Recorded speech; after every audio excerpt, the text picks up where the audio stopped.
1부는 이분과 함께 하겠습니다. 부드러운 미소와 날카로운 성공 포인트가 함께 있는 분입니다. 도시농부 산업개발 지세원 팀장 바로 모셔볼게요. 안녕하세요. 네, 안녕하십니까? 네, 어서 오십시오. 네.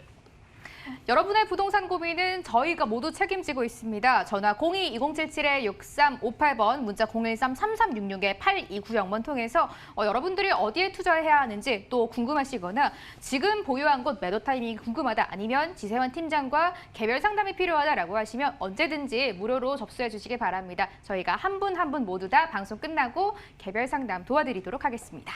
오늘도 팀장님과 함께 좀 기본적인 내용을 짚고 이제 자세하게 말씀을 나눠보려고 하는데요. 팀장님, 지난 시간에 이어서 오늘도 부동산 경매에 대해서 알려주신다라고 들었어요. 네, 맞습니다. 저희가 이제 지난 시간 같은 경우는 이제 부동산 경매 진행하면서 낙찰이 될 때 소유권과 이 점유권이라는 두 가지 권리가 어떻게 다르고 또 이제 어떻게 작용을 해서 낙찰가에 영향을 미치는지 이 부분에 대해서 저희가 한번 이야기를 나눠봤었고요. 그렇죠. 그리고 오늘 같은 경우는 이제 부동산 이제 경매 투자하실 때 정말 중요한 부분이거든요. 권리 분석. 이 권리 분석하실 때 그 중에서도 특히 중요한 이제 말소 기준 권리라는 이 분석에 대해서 한번 알아보는 시간을 가져보도록 할 겁니다. 네, 바로 말씀 들어볼게요. 네, 바로 이제 첫 번째로는 낙찰가의 하락 요인, 먼저 이 부분을 다시 한번 짚어보려고 하는데요. 저번 주 같은 경우 제가 말씀드렸던 게 낙찰가가 떨어진 이유로는 소유권과 점유권, 이 두 가지 권리를 모두 받아야 되는데 점유권 빠지고 소유권만 받아오다 보니까 정상적인 완벽한 거래가 안 된다는 거죠. 따라서 낙찰가가 하락하는 요인이 되었다.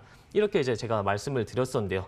이렇게 낙찰가가 하락한 요인이 또 있습니다. 바로 이제 낙찰자가 인수를 해야 되는 권리가 있을 시에는 이렇게 낙찰가가 또다시 떨어질 수도 있다. 말씀드릴 수가 있는데요. 자, 여기서 이렇게 낙찰자가 인수를 해야 되는 권리다. 이게 무슨 뜻이냐면 부동산 경매가 진행이 돼서 이제 낙찰이 이루어졌을 때 낙찰이 이루어졌음에도 불구하고 권리가 소멸되지 않고 잔존해서 낙찰자에게 그대로 이전이 되는 것. 즉 낙찰자가 부담을 해야 되는 권리나 또는 금액이 있는 경우를 말한다고 보실 수가 있는데요. 자, 다시 정리를 해드리자면요. 소멸되는 권리는 바로 인수되지가 않는다 보실 수가 있고요. 이렇게 낙찰가가 하락시키는 것은 결국에는 낙찰자가 인수되는 권리가 있을 시에 낙찰가가 하락된다. 이렇게 말씀드릴 수가 있겠습니다. 자, 그러면 어떤 권리가 인수가 되고 또 어떤 권리가 소멸이 되는지 굉장히 궁금해하실 것 같은데요. 그 기준이 되는 것이 바로 이 말소 기준 권리다 말씀드릴 수가 있겠습니다. 자, 이 말소 기준 권리는요. 간단하게 말씀을 드리면은 여기 이제 저당권이나 가압류, 그리고 담보 가등기 등 이런 세 가지 권리 중에서 등기부 등본상의 가장 선순위, 가장 앞서 있는 권리가 바로 말소 기준 권리다. 이렇게 표현을 하고 있거든요. 자, 이때 만약 이제 세입자 기준에서 보신다면요. 이 말소 기준 권리보다 본인의 전입신고가 앞서 있다. 그런 경우에는 선순위 임차인, 즉 대항력이 있다 표현할 수가 있겠고요. 만약 이 말소 기준 권리보다 후순위에 전입신고를 했다라면은 이때는 또 후순위 임차인, 즉 대항력이 없는 임차인이 될 수밖에 없다라는 점 말씀드릴 수가 있겠습니다. 자, 다음으로 보시면요. 이렇게 이제 소멸 기준 권리, 말소 기준 권리보다 선순위일 시에는 낙찰자가 인수해야 되는 권리다. 이렇게 말씀을 드렸는데요. 이때 이렇게 인수되는 권리에도 종류가 두 가지로 나눠볼 수가 있습니다. 이 난이도에 따라서 나눠볼 수가 있는 건데요. 바로 등기부에 기재되는 권리가 있고요. 그리고 등기부에 기재되지 않는, 등기부의 서류상에 나타나지 않는 이런 권리로 나눠볼 수가 있겠는데요. 자, 먼저 이렇게 등기부에 기재되는 권리에는요. 종류는 선순위 가등기나 선순위 가처분, 그리고 선순위 지상권 등이 권리가 종류를 하고 있다 말씀드릴 수가 있고요. 이렇게 등기부에 기재되지 않는 권리에는 대항력 있는 임차인, 유치권, 법정 지상권이나 분묘 기지권 등 이렇게 보이지 않는 권리가 있다. 이 두 가지 더 큰 차이점으로는요. 난이도가 차이가 난다 보실 수 있겠습니다. 이렇게 등기부에 계속 기재가 되면은 누구나 쉽게 눈에 보이기 때문에 분석하실 수가 있겠고요. 이렇게 등기부에 기재되지 않는 권리는 굉장히 어렵습니다. 실무상으로도 굉장히 난이도가 높은 분야에 속하기 때문에 굉장히 어려운 부분이고 그에 따라서는 수익성 역시 굉장히 낮다. 하지만 어려운 부분은 역시 레드오션 같은 경우 높다라고 할 수가 있겠습니다. 자, 다음으로죠. 제가 이제 담보 가등기, 이 담보 가등기라는 권리가 말소 기준 권리가 될 수가 있다라고 바로 앞서서 제가 말씀을 드렸는데요. 이 부분에 대해서 조금 더 살펴보도록 하려고 합니다. 자, 이 가등기 담보법, 바로 이제 담보 가등기의 모태가 되는 이제 법률이 되겠는데요. 이 가등기 담보법이 제정된 이유, 과거 이제 사채업자들, 악덕 사채업자들의 이런 폭리행위나 불법 행위들을 막기 위해서 제정이 되었다 보실 수가 있는데요. 과거 같은 경우는 이렇게 사채업자가 만약에 이제 채무자에게 1억을 빌려주고 5억짜리 아파트에 가등기를 설정했습니다. 그럼 이때 채무자가 돈을 못 갚으면은 사채업자는 바로 가등기에 대한 본등기를 쳐버려가지고 이 아파트를 가져오는 그런 행태가 만연했다 보실 수가 있거든요. 따라서 1억 빌려주고 5억짜리를 갖고 오는 이런 사억의 폭리를 취하는 행위, 이런 행위를 막기 위해서 나라에서는 이런 가등기 담보법을 제정을 했고요. 따라서 이 가등기 제보법은요, 감정 평가를 통해서 부동산 가격 책정을 하여서 이 채권액, 빌려준 돈을 제외한 나머지 잉여금을 공탁하지 않는 한은 등기를 소유권을 넘기지 않는다. 이렇게 체크하실 수가 있고요. 그리고 이 이후로는 이제 가등기 담보법이 제정된 후로는 채무자에 대한 보호는 확실하게 이루어졌으나 하지만 채권자의 입장에서는요, 결국에는 돈을 받는 것이 아니라 대물 변제만 받는 양상이 되었다는 점. 따라서 이 가등기 담보보다는 근저당권 설정을 주로 이용하게 되었다. 말씀드릴 수가 있겠습니다. 자, 이런 이제 가등기는요, 두 종류로 나눠 보실 수가 있는데요. 이 담보 가등기와 이 매매 가등기, 이렇게 두 가지로 나눠 볼 수가 있습니다. 먼저 담보 가등기는요, 이 근저당권과 굉장히 비슷한 성질을 가지고 있고요. 경매도 할 수가 있고, 그리고 전당포처럼 이 물건으로 대물 변제를 받는 이런 형태로 띄고 있겠는데요. 이 원인 서류가 바로 이 차이점이라고 보실 수가 있습니다. 이 담보 가등기의 원인 서류는요, 바로 차용증이고요. 이 매매 가등기의 원인 서류는 매매 계약서입니다. 이 매매 가등기의 원인 서류가 매매 계약서밖에 없는 이유는요, 이 매매 가등기의 성격 때문인데요. 이 매매 가등기 같은 경우는요, 등기만 이전하지 않았을 뿐 매매 계약서는 이미 작성하고 등기만 안 받은 상태. 그래서 미래에 이제 등기를 받을 수밖에 없는 그런 상태다 말씀드릴 수가 있는데요. 이 담보 가등기와 이 두 가지의 차이점은요, 주된 목적에 있겠습니다. 담보 가등기는 바로 주된 목적이 바로 돈을 돌려받는 것, 빌려준 돈을 받는 것이 목적이다 볼 수가 있고요. 이 매매 가등기는 소유권을 확보하는 것이 주된 목적이다 보실 수가 있겠습니다. 자, 마지막으로는요, 이 매매 가등기 효력을 간단하게 보시겠는데요. 따라 지금까지 제가 말씀드렸다시피 가등기에 의한 본등기가 이루어지면요, 이 후순위에 있는 등기는 모두 말소되기 때문에 항상 경매 투자하실 때 등기부 등본이나 이런 법원 경매지를 통해서 우선순위, 권리, 가등기 꼭 확인하시고 투자를 하셔야 된다. 이렇게 말씀을 드리면서 정리를 하도록 하겠습니다. 네, 지금부터는 현장으로 떠나서 부동산 경매 더 배워보도록 하겠습니다. 먼저 화면 위로 체크해 보시죠. 지역은 강원도 춘천시 퇴계동입니다. 스무습공원 인근 상업지구에서 구분 상가 소개해드립니다.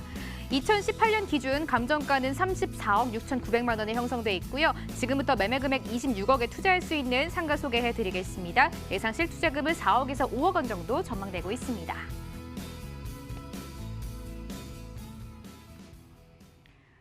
오늘은 강원도 춘천에서 상가를 소개해 주시다라고 하는데요. 팀장님, 춘천하니까 닭갈비도 생각이 나고요. 최근에 활발하게 상업지구와 또 지역들이 많이 생성이 되고 있다라고 하더라고요. 오늘 상가 소개해 주신다고요? 네, 맞습니다. 방금 이제 말씀해 주셨던 것처럼 이제 본매물 위치하고 있는 강원도 퇴계동, 춘천시 퇴계동 같은 경우는요, 새롭게 떠오르고 있는 상권 밀집 지역이다, 신흥 강자다, 이렇게 표현할 수가 있겠는데요. 본매물지 주변으로 굉장히 많은 배우 수요가 있는 굉장히 수요가 풍부한 그런 상가 매물이다, 간단하게 말씀드릴 수가 있겠고요. 자, 다음으로 간단한 이제 입지 분석 말씀드리면요, 본매물 같은 경우 이런 상업지구 내에 위치를 하고 있다는 점과, 자, 이렇게 본매물지가 위치하고 있는 바로 인근으로는요, 대형 영화관 또 함께 위치를 하고 있기 때문에 그만큼 수요가 풍부하다 말씀드릴 수가 있는데요. 자, 그 외에도 본매물지 주변으로 이렇게 아파트 형태의 주거 세대가 8,000세대 이상 이렇게 밀집되어 있다는 점, 따라서 그만큼 앞으로 향후 추가적인 수요 창출이 가능하다는 점과, 그 외에도 본매물지 주변으로요, 이렇게 춘천 교대나 춘천 로데오 거리, 항상 이렇게 상권 보실 때 좀 더 젊은 층의 상권이 활발한 곳이 더욱더 투자 가치가 높다라고 말씀드릴 수가 있는데요. 이런 젊은 층들이 밀집할 수가 있는 그런 입지적인 요인이 분명히 있다라고 말씀드릴 수가 있겠고요. 그리고 오른쪽 밑으로 보시면은 중앙 고속도로 위치를 하고 있기 때문에 고속도로를 통한 접근성 역시 우수한 입지를 가지고 있다 말씀드릴 수가 있겠습니다. 자, 다음으로 이제 체크포인트 3가지 제가 먼저 간단하게 텍스트로 말씀드리고 자세하게 보여드리도록 하겠는데요. 자, 먼저 첫 번째로는요, 항아리 상권 내에 형성되어 있기 때문에 고정 수요 확보에 굉장히 유리하다는 점 말씀드릴 수 있고요. 그리고 두 번째로는 약 8,000세대 이상의 아파트 배우 수요가 자리 잡고 있기 때문에 꾸준한 고정 수요가 확보되어 있다. 이 점과 세 번째로는요, 본매물 역시 주변 시세나 감정가 대비해서 굉장히 낮은 시세로 책정이 되어 있기 때문에 가격적인 메리트 역시 기대할 수가 있다는 점 말씀드릴 수가 있겠는데요. 자, 먼저 첫 번째로 항아리 상권 내에 위치하고 있다는 점입니다. 자, 항아리 상권이 뭐냐면요, 이렇게 상권이 위치를 하고 있을 때 본매물지 주변으로 주거 세대가 동그랗게 항아리 모양으로 형성이 되어 있기 때문에 소비자가 들어와서 쉽게 나갈 수가 없는 그런 형태의 상권을 항아리 상권이다, 이렇게 표현을 하고 있습니다. 보통 항아리 상권을 하면요, 역세권 상가와도 거의 비쌀 정도의 가치를 가지고 있기 때문에 그만큼 투자 가치가 높다라고 말씀드릴 수가 있고요. 또한 또 한 가지 제가 말씀드리고 싶은 거는 이렇게 무조건적으로 유동인구가 많다고 해서 좋은 것이 아니고요. 유동인구가 지속적으로 머무를 수 있는 곳, 지속적으로 머무르면서 소비 활동을 이어나갈 수 있는 상권이 바로 우수하다 말씀드릴 수 있는데요. 이렇게 상하리 상권 내에 위치하고 있는 경우는 지속적으로 소비 활동을 지속할 수 있는 그런 상권이다. 그만큼 투자 가치가 안정적이다 말씀드릴 수가 있겠습니다. 네, 두 번째로는요. 본매물지 주변으로 이렇게 아파트 형태의 8,000세대 이상의 주변 배후 수요가 있다는 점 말씀드리고 싶은데요. 보통 이렇게 상권, 상가에 투자를 하실 때는요. 주변으로 배후 수요가 얼마나 많이 자리 잡고 있는지 꼭 체크를 하셔야 될 것 같습니다. 만약에 아무리 상권이 이쁘고 새로 생긴 상권이라 하더라도 주변으로 배후 수요가 없으면요. 이런 해당 상권은 죽어가는 상권이다. 이렇게 표현할 수가 있기 때문에 본 매물 같은 경우 이렇게 수많은 브랜드의 아파트 단지들이 밀집되어 있기 때문에 향후 고정 수요 확보에도 유리할 수밖에 없다라는 점 말씀드릴 수가 있겠습니다. 자, 세 번째로는요. 본 매물 이제 가격에 대한 간단한 분석인데요. 주변 시세나 이제 감정가 대비해서도 굉장히 저렴하게 매매가가 책정되었다는 점 말씀드리고 싶은데요. 먼저 본 매물지 주변으로 이제 태계동 상권입니다. 떠오르고 있는 신흥강자인 상권인데 여기 같은 경우가 현재 실거래가가 평당 560에서 600만 원 정도로 형성이 되어 있고요. 자, 본 매물 같은 경우는 향후 이제 과거 감정가가 평당 683만 원으로 책정이 되었습니다. 자, 가장 중요한 본 매물의 평당가는요, 512만 원으로 책정이 되어 있기 때문에 본 매물 같은 경우 투자와 동시에 시세 차익도 보실 수가 있는 그리고 수익 형까지도 보실 수 있는 그런 매물이 된다 말씀드릴 수가 있겠습니다. 자, 가장 중요한 이제 가격적인 부분 자세하게 분석해 드리도록 하겠는데요. 과거 2018년 기준으로 감정가가 34억 7천만 원 정도, 34억 6,900만 원 정도로 평당가 683만 원에 감정이 되었다 말씀드릴 수가 있고요. 본 매물지 주변으로는 시세가 평당 580만 원 정도로 형성이 되어 있기 때문에 동일한 면적 대비하셨을 때 28억에서 30억 원. 자, 하지만 본 매물 같은 경우 책정된 매매 금액은요. 평당가 512만 원으로 책정돼서 26억 원, 26억 원으로 책정이 되었다는 점 말씀드릴 수가 있고요. 만약 이제 월세 놓으실 때 보증금 같은 경우는 보증금 3억 원에 월 1,000에서 1,200만 원 정도의 월세가 발생하고 있다. 그리고 이제 예상된 실투자 금액, 대출금과 보증금 제외하여서 4억에서 5억 원 정도 되는 금액으로 태계동에 위치하고 있는 본매물 투자가 가능하다 말씀드리면서 정리하도록 하겠습니다. 강원도 춘천시 태계동에서 상가 만나봤습니다. 화면으로 다시 한번 정리해 보시죠.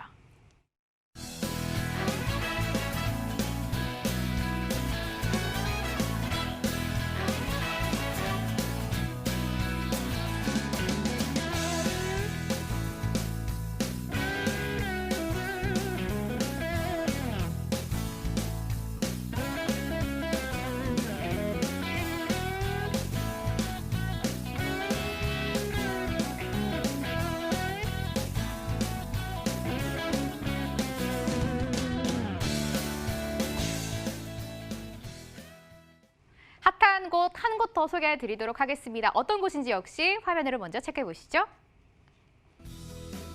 경기도 가평군 호명리입니다. 경춘선 청평역 인근 펜션 밀집 지역에서 토지가 준비되어 있습니다.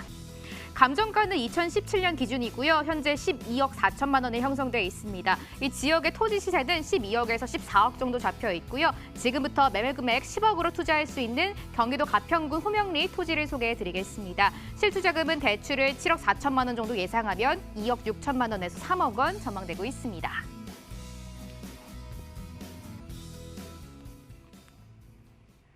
항상 지세환 팀장이 특색 있는 곳만 저희에게 소개를 해주고 계시는데요. 이번에는 경기도 가평군 이 토지를 소개해 주신다라고 합니다. 이 지역이 독특한 게 펜션 밀집 지역이다라는 것을 좀 기억을 하고 말씀 들어보시면 좋을 것 같아요. 펜션 저희가 그럼 지을 수 있는 토지를 소개해 주시는 거죠? 네, 맞습니다. 오늘 이렇게 두 번째로 이제 소개드리는 추천드리는 매물은요. 방금 이제 말씀해 주셨던 것처럼 토지 매물입니다. 경기도 가평군에 위치하고 있는 호명리에 위치하고 있는 토지 매물이고요. 이 매물 같은 경우는요. 전원주택이나 타운하우스 같은 그리고 펜션 부지로도 활용이 가능한 면적이 약 2,000평 정도 되는 굉장히 넓은 면적을 가진 토지 매물이다. 이렇게 말씀드릴 수가 있는데요.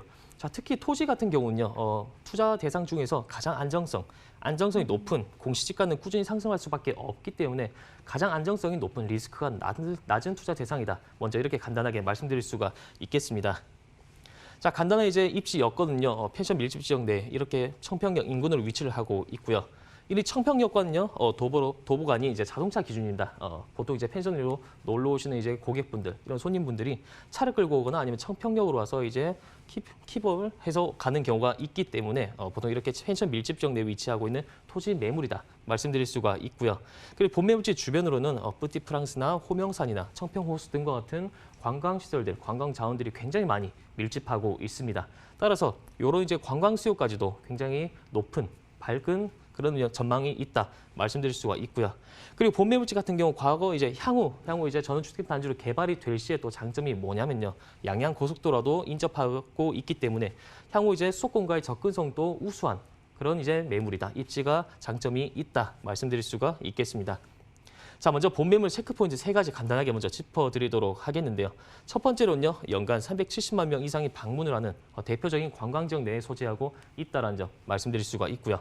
두 번째로는요, 본 매물 역시 감정가나 시세 대비해서 굉장히 저렴하게 매매가가 책정이 되었다는 점 역시 체크를 하시면 좋을 것 같고요. 세 번째로는요, 본 매물지 주변으로 실제로 이제 타운하우스 부지로 활용이 된 개발이 되었던 사례를 분석해서 본 매물에 대한 향후 개발 이익까지도 기대 이익까지도 한번 살펴보는 시간을 가져보도록 하겠습니다. 자, 먼저 첫 번째로는 연간 370만 명 이상이 방문을 하는 대표적인 관광지 내에 소재하고 있다는 점인데요. 항상 이렇게 부동산 투자를 하실 때는 사람과 길, 그리고 돈이 모이는 곳, 이런 곳으로 투자를 하셔야지만이 리스크가 낮다, 이렇게 말씀드릴 수가 있는데요.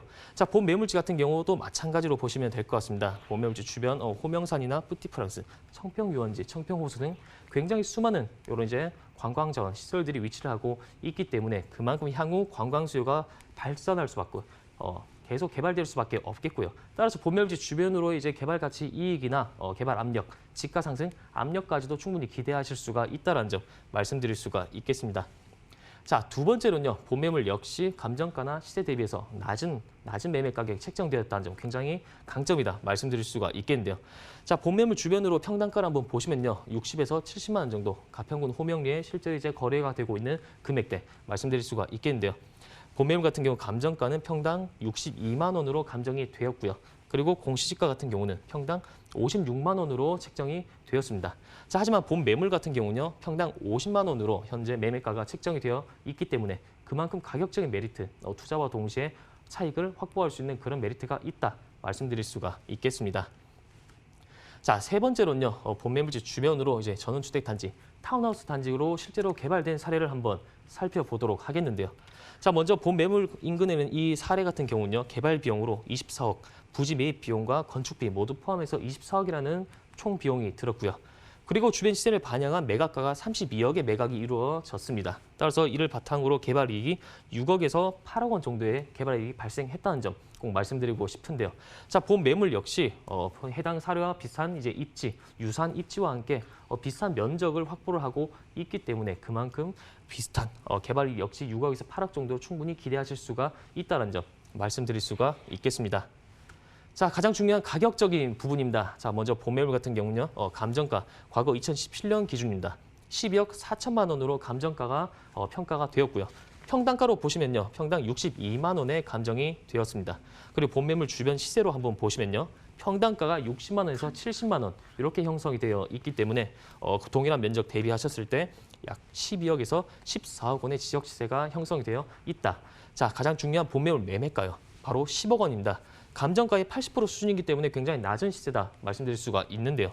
평당가로 보시면 평당 50만 원으로서 투자와 동시에 그만큼 시세 차익 확보하실 수가 있는 알짜 매물이다 말씀드릴 수가 있겠고요. 그 예상된 실투자 금액으로는요, 대출 가능 금액이 약 7억 4천만 원 정도 예상이 되시기 때문에 실제 투자되는 금액으로는 2억 6천만 원에서 3억 원 정도의 실투자 금액으로 가평군 호명리에 있는 본 토지 매물에 투자가 가능하다는 점 말씀드리면서 정리하도록 하겠습니다. 역시 지세원 팀장입니다. 정말 어디서도 볼 수 없는 흑색 있는 정보를 항상 가지고 와 주시는데요. 이번에는 경기도 가평군입니다. 흔히 말해서 이 펜션이 있는 토지를 소개해 주셨다라고 생각해 보시면 좋을 것 같아요. 팀장님, 저희 여기서 몇 개만 궁금증 해결해 보고 가면 좋을 것 같은데요. 가장 먼저 이곳은 좀 안정성을 바라보고 투자하는 분들께 괜찮을 것 같다라고 말씀해 주셨잖아요. 그렇다면은 젊은 분들보다는 아무래도 좀 멀리 보고 장기 투자를 하는 노후를 대비하는 분들에게 적합하다 이렇게 생각해도 괜찮을까요? 네, 맞습니다. 보통 이제 부동산 투자를 하실 때는 종목에 따라서 연령대가 좀 다르게 나타나는 경향이 있거든요. 보통 이렇게 수익형, 뭐 상가나 작은 뭐 빌라 다세대나 오피스텔 이런 경우는 30대에서 40대 이하 이 정도로 젊은 층이 많이 투자하신다 보실 수가 있고요. 그리고 이런 토지 같은 경우는요. 이 향후 시세 차익은 안정적으로 날 수가 있겠지만 굉장히 좀 느립니다. 느리기 때문에 안정성을 추구하시는 분들에게 토지가 오히려 적합할 수가 있는 투자처가 될 수가 있다는 점 말씀을 드릴 수가 있겠습니다. 시세 차익이 토지는 날 수가 있지만 아무래도 젊은 분들이 추구하는 것처럼 빨리빨리 시세 차익이 나진 않기 때문에 조금 멀리 장기 투자를 하는 그래도 연령이 뭐 40대, 50대 이상 분들이 투자를 하면 좋을 것 같다. 노후 대비 쪽으로 생각을 해보면 좋을 것 같다라고 말씀을 해주셨습니다. 팀장님. 여쭤보고 싶은 게 너무나 많은데요. 토지 투자할 때 주의해야 할 점도 많을 것 같아요. 어떤 점을 좀 체크해 볼까요? 토지 투자 같은 경우는 사실은 뭐 조심해야 될 점으로는 향후 항상 이제 문제되는 부분이 있거든요. 이슈가 되는 부분이 기획부동산. 기획부동산 같은 약간 좀 사기적인 성향이 강한 그쵸. 그런 토지를 좀 조심을 해야 되는데요. 네. 이런 토지를 조심하기 위해서는 항상 이제 등기부 등본이나 이런 법적인 권리 문서 이런 걸 항상 사전에 확인하고 접근하는 것이 가장 좋은 방법이다. 말씀드릴 수가 있겠습니다. 아무래도 뭐 조금 불법적인 투자를 권유받을 때도 많잖아요. 그런 거를 잘 가려내고 선별하셔서 투자하면 좋을 것 같다라고 말씀해 주셨습니다. 팀장님 항상 강조해 주시는 게 이 부동산 경매를 통해서 시세보다 조금 저렴하게 투자하는 것을 저희에게 항상 권유를 해 주시잖아요. 그런 네네. 분들 경매를 조금 잘 모르시는 분들 많이 계실 것 같거든요. 어떤 점이 가장 기본적으로 중요할까요? 경매 같은 경우는 항상 이제 권리 분석이 가장 중요하다고 제가 오늘 강의에서도 말씀을 그쵸. 드렸거든요. 네. 따라서 보통 이제 오늘 제가 말씀드렸던 설명드렸던 가등기 특히 이런 가등기 같은 내용은 만약에 권리부 이제 등기부 등본에 가등기가 있는 경우에는요 함부로 낙찰 받았다가는 정말 소유권을 모두 뺏길 수가 있는 정말 소유권까지 모두 뺏길 수 있는 그런 위험한 상황이시기 때문에 항상 이 가등기가 얼마나 있는지 가등기가 어떻게 권리가 설정이 되어 있는지 이 순위를 항상 분석을 한 이후에 이 경매 투자는 진입을 해야 된다. 가장 중요한 권리를 말씀을 드렸습니다. 네. 알겠습니다. 경기도 가평군에서 토지 자세하게 만나봤습니다. 기본 정보 화면으로 한 번 더 체크해 보시죠.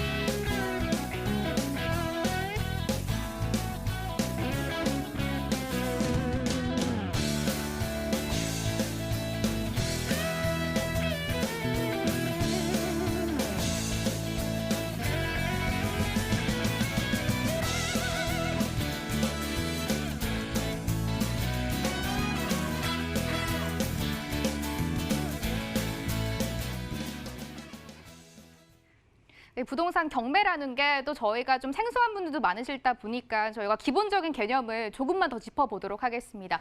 팀장님, 저희 오늘 강의해 주셨잖아요. 낙찰가의 하락 요인에 대해서 말씀해 주셨는데 여기 조금 더 말씀 들어보면 좋을 것 같아요. 네네. 사실 이제 낙찰가 하락 요인으로 제가 이제 짚어드렸던 게 두 가지였죠. 처음에 말씀드렸던 게 이제 소유권과 점유권 이 두 가지 모두 확보를 해야 되는데 경매의 경우에는 일반 매매와는 다르게 점유권이 없다. 점유권을 넘겨받지 못하고 소유권만 서류상에 소유권만 넘겨받기 때문에 이 불완전한 거래이기 때문에 가격이 낮게 형성돼 있다. 시세보다 낮다. 이렇게 말씀을 드렸었고요.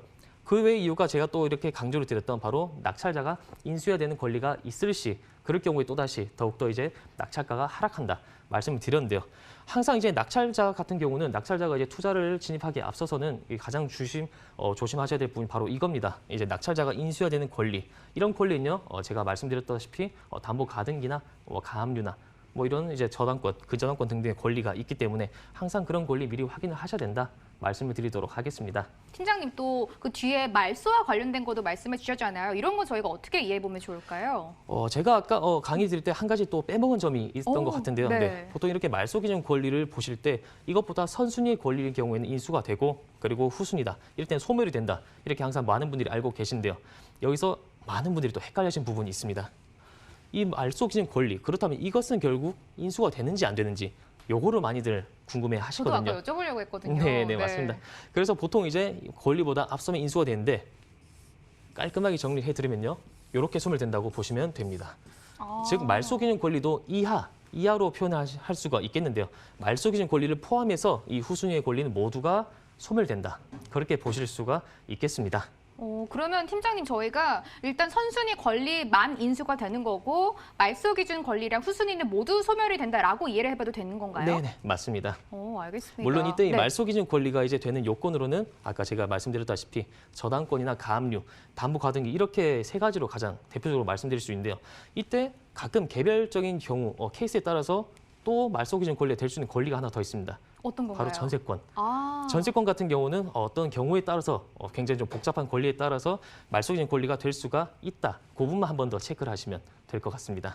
그러면은 이 세 가지보다는 말소 기준 권리가 가장 앞선 권리다라고 저희가 이해를 하면 되는 걸까요, 팀장님? 네네, 맞습니다. 아, 네. 알겠습니다. 이제 말소 기준 권리까지 들어봤고요. 다음 장도 조금 더 들어보면 좋을 것 같아요. 이런 건 저희가 어떻게 이해해 볼까요? 보통 이제 아까 제가 이제 설명드렸다시피 인수되는 권리죠. 낙찰자가 이제 인수를 해야 되는 부담이 되는 권리 또는 금액이다. 이렇게 말씀드릴 수가 있는데요. 여기도 이제 결국에는 이제 수익성이 가장 중요하다 보실 수가 있겠죠. 이제 등기부에 기재를 되고 있기 때문에 누구나 볼 수가 있습니다. 열람할 수가 있기 때문에 누구나 쉽게 분석할 수가 있고요. 따라서 굉장히 이것을 이용해서 돈을 벌기는 거의 불가능하다. 이렇게 말씀드릴 수가 있고요. 비교를 하시자면 사실 강남에 있는 아파트가 경매로 나오면 낙찰가가 시세보다 100% 이상 나온 경우가 많거든요. 이렇게 비슷하게 보실 수가 있고요. 그렇게 두 번째로 이제 등기부에 기재가 되지 않는 권리는 굉장히 어렵겠죠. 아까 말씀드렸던 이제 대항력 임차인까지는 쉽게 할 수가 있겠지만 그 외에 이런 유치권이나 법정 지상권 굉장히 복잡한 이런 법적인 문제들이 있는 경우는 아무도 쉽게 분석이 쉽지가 않습니다. 따라서 그만큼 수익성 역시 높다. 그렇게 말씀드릴 수가 있겠습니다. 네, 이렇게 경매, 부동산 시장 경매 그리고 소유권과 점유권에 대해서 개념까지 자세하게 말씀 들어봤습니다. 오늘 시간 여기서 마무리하려고 하는데요. 지세환 팀장이 방송 끝나고 여러분을 또 만나는 기회를 열어뒀다라고 합니다. 자세하게 화면으로 소개해드릴게요. 지세환 팀장의 무료 세미나가 진행됩니다. 주제는 단기 수익형 부동산 투자 전략입니다. 2월 12일 수요일이고요. 오후 2시에 세미나 열립니다. 2월 13일 목요일에는 오후 4시 30분 그리고 6시 30분 목요일에는 2번 세미나가 진행된다라고 하고요. 2월 15일 토요일 주말에도 열립니다. 이번에는 오후 2시에 열린다고 합니다. 장소는 여의도역 4번 출구 대우빌딩으로 오시면 되겠고요. 이 세 세미나 모두 02-2077-6358번으로 예약 전화를 반드시 주시고 지세환 팀장의 무료 세미나에 참석해 보시면 좋겠습니다.